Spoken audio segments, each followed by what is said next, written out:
look at the photographs, particularly in the section about life in the camps, is how people tried to normalize this extremely abnormal situation.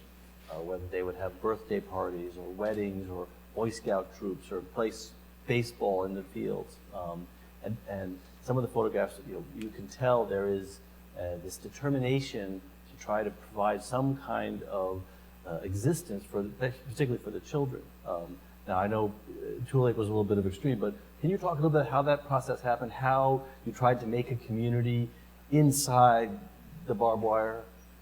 Well, because my father was a block manager in both the Arkansas camp and Tule Lake, he played a big role in trying to normalize. And I remember when I was a teenager, we had many after-dinner conversations, and he said, resilience isn't just teeth-gritting, bullet-biting strength. It's also having the strength to find beauty and joy and love under harsh circumstances.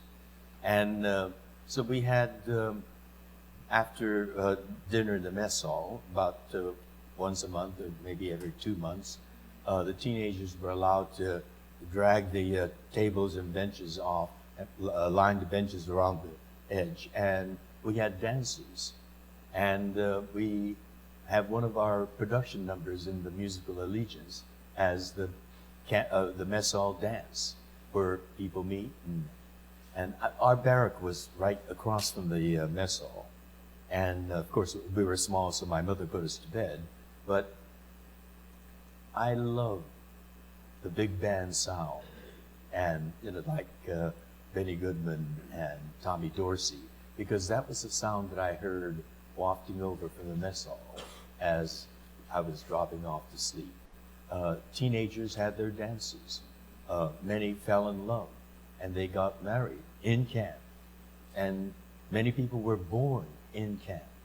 And I'm meeting people who tell me they were born in Topaz or born in Manzanar.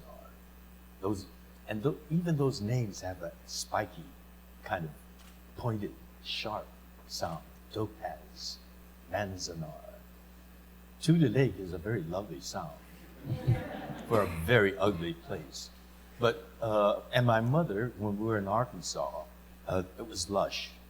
We were in the swamps. So she would bring tree branches and leaves and occasional flowers that she found and make flower arrangements in these harsh tar paper barracks.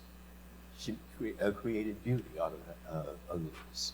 And my father, in the muck of the swamp, there are cypress trees that have roots that undulate in and out of the muck. And he selected one undulating root, sawed it off, boiled it in an oil can, peeled the bark off, and revealed a beautiful piece of Mother Nature's sculpture. And he brought it back. We went from Arkansas to Tule Lake and finally back to Los Angeles. And he brought it all the way back, and we had it in our living room until my father passed. And then it was gone. So when I visited my mother, I said, "Mama, where's Daddy's sculpture, the root sculpture?" And she said, "Oh, that reminds me of camp too much. I put it out in the garage." I said, "Dad, that was Daddy's sculpture from camp. Can I have it?" And she said, "Yeah, you can take it with you." And so I had it in my study. But the Japanese American National Museum is putting together an exhibit.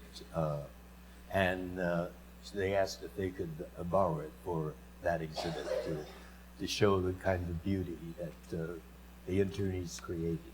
And so it will be on display at the Japanese American National Museum